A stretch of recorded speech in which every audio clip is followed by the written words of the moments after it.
What's up, everyone? I am Baloney. I am part of the Chicago Sports Bums, and we are the self proclaimed hashtag Bourbon Bums. For today's episode, I left it up to a poll on Instagram. It was between a review and a flight of the Makers Wood Finishing Series, and as you can tell, the Makers won out. I've been lucky enough to get the last four bottles of the Makers Wood Finishing Series. Two that came out last year, 2001, and then this recent release of 2002. So um, I'm a big fan of this series. I'm a big fan of Makers in general. I think it's fairly accessible to most people. Their standard products are very accessible, and even these that are their special releases, they're still more accessible, at least in my eyes, than the most allocated stuff. These range for $60-$65 when they release. And even there's some places in the Chicagoland area that mark them up.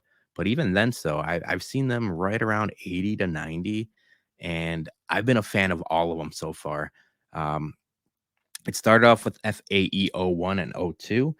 So FAE-01, FAE stands for fatty acid ester. I'm not going to get deep into this because who knows? Realistically, um, it's it's just there are some of their experimental things that they do with their bourbons. The BRT-01 and '02, I could go more deep into that because I had seen a couple things and read a couple things about how the barrel rotation process at Maker's Mark is a big part of what they do. And so the BRT-01 is barrels that have been rotated higher in the rick house and they're finished with American oak. BRT-02 are barrels that are lower in the warehouse where it's cooler and they've been finished in French oak. So, um, just off the top of just from what I remember, and this is my first time doing this, reminder Bourbon Bums, we don't edit anything. This is going to be a one shot thing. I have a flight in front of me that my wife poured. I have a answer key underneath my mouse pad. So I don't know what I'm drinking. I know it's one of these four. I'm going to go through them. I did, for the sake of brevity, because I didn't know how long this was going to take, and I don't know how to edit any of this. I did take a sip of each one of them before I started recording, just so I have notes, and this goes a little bit quicker. So, number one, this is glass one, and let's give it a whirl.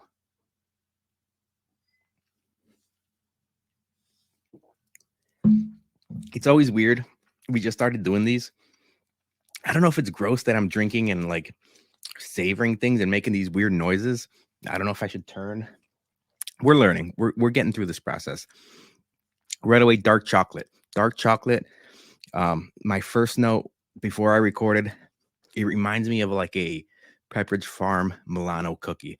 I know it's like a weird thing, people on YouTube and they try to describe things very vividly and very distinctly.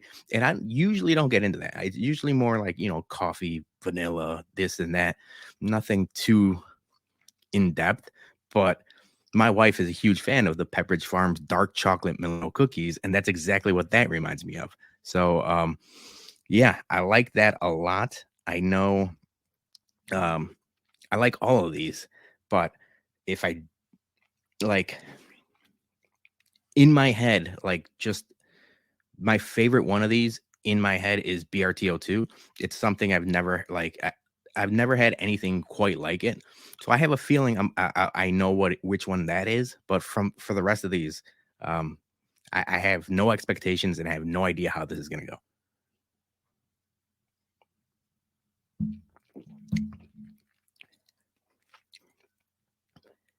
That second one is much more what I would consider just a straight bourbon, like a fastball down the middle, just classic bourbon notes. It's got a really good mouthfeel, oily, viscous, caramel, a little bit of like toasted butter.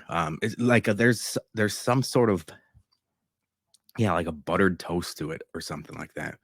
Um, really, really good. Number three.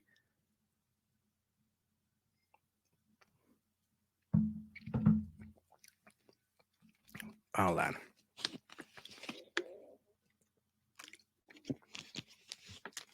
Let's start that over because I still had a bunch of number 2 in my mouth. Once again, remember, no edits.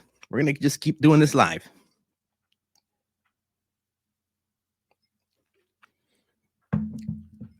Okay. Vanilla fruit, like cranberry, raspberry, a lot of vanilla and a lot of fruit. Oh, super dry at the end. Yeah. Tobacco. Man, I like that. I'm gonna keep saying that. I like them all. I like that a lot. I'm gonna have to really think about these rankings.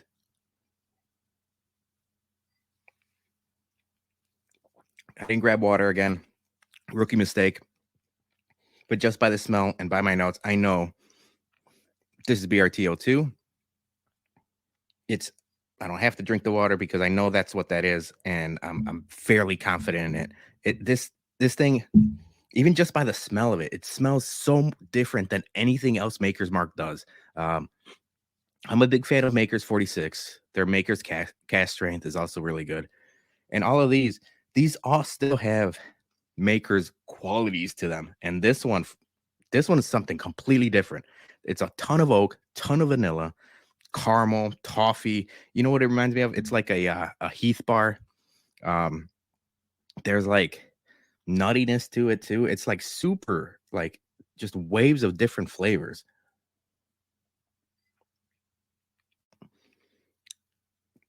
This is it. So this is number 1. Number 4 is for sure number 1. Now I'll go back and figure out these next 3. But I'm fairly confident. I could be completely wrong, by the way, but I'm fairly confident. The first time I had BRT-02 was at Jason HBIC's wedding. I brought a bottle to pop during the reception, and our group of friends were all blown away by it. Even some of our non-bourbon drinking friends were really, really impressed with it. So I have a good feeling that's BRT-02. So I'm going to go back the other way and I'm not going to try to figure out what's what, but I'm going to rank them.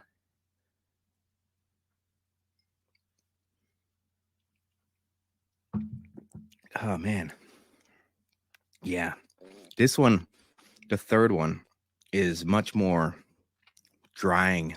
A lot of like, I don't know if it's not like aged oak. It's probably because of the staves that they finish them in, but it's got like woody notes and the finish is super dry.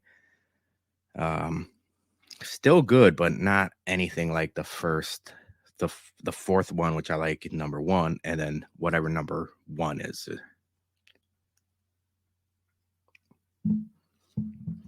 Mm-hmm. 2 is whatever. 2 is, my guess is it's FAE-02, because I remember that being, like I said, a fastball down the middle. It was viscous, oily, good, caramel, leather. I think I'm going to put that at second place, but let me drink number 1. I don't know how these flights are going to go. I don't know if you guys just like watching me drink for 10 to 15 minutes, but we might stick to more reviews. And I do want to, I should mention, I do want to start interviewing people too. I have a couple guests that I think would be good for just like interviews and talk about bourbon, just talk a little shop and their bourbon journey. So I think I'm going to integrate that into these. We'll see how this flight goes.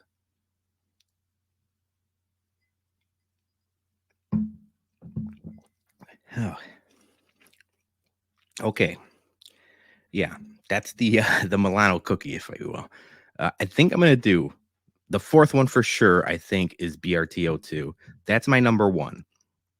I think number 2 is just classic bourbon. That's going to be my number 2.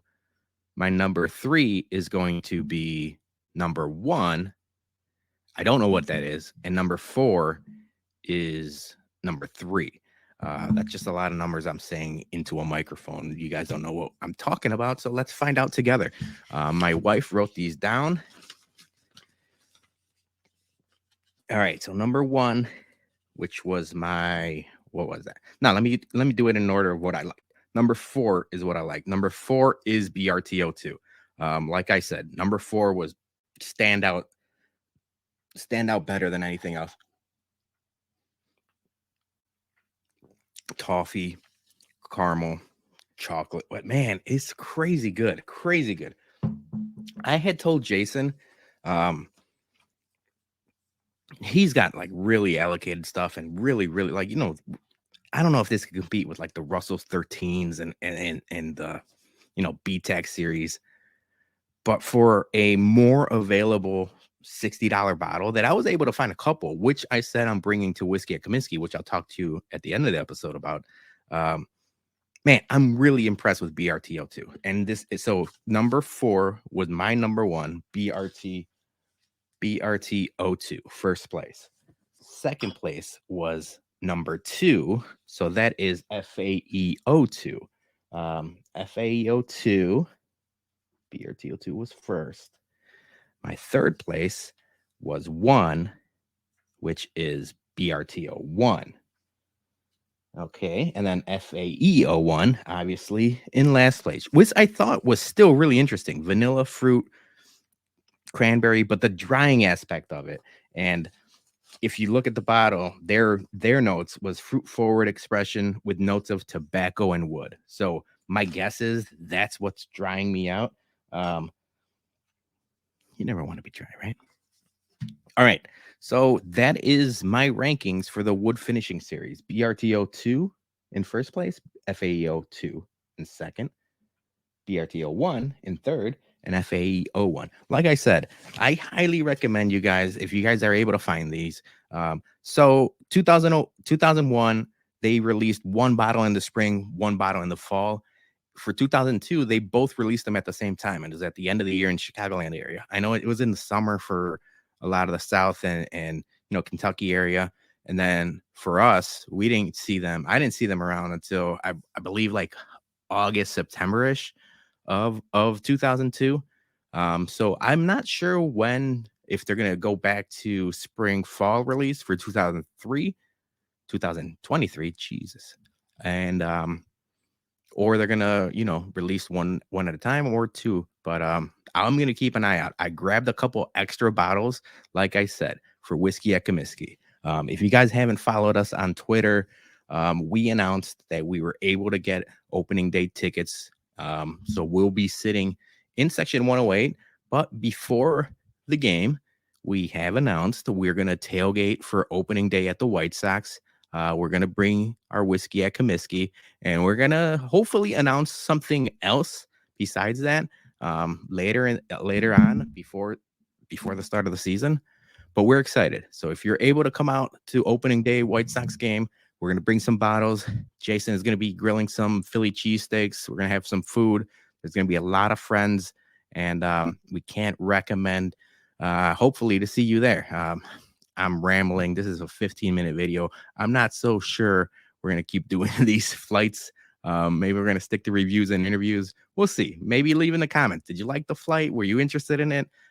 Keep me posted in what you want to see, because this is a learning process. This is barely this is my third, Bourbon Bums video. I know I did the 12 Days of Whiskey, but that was a little different. That was more planned out. So we're learning. We're getting there, but I appreciate everybody watching. And like always, we'll see you guys Monday night for the Bumcast. See you then. Cheers.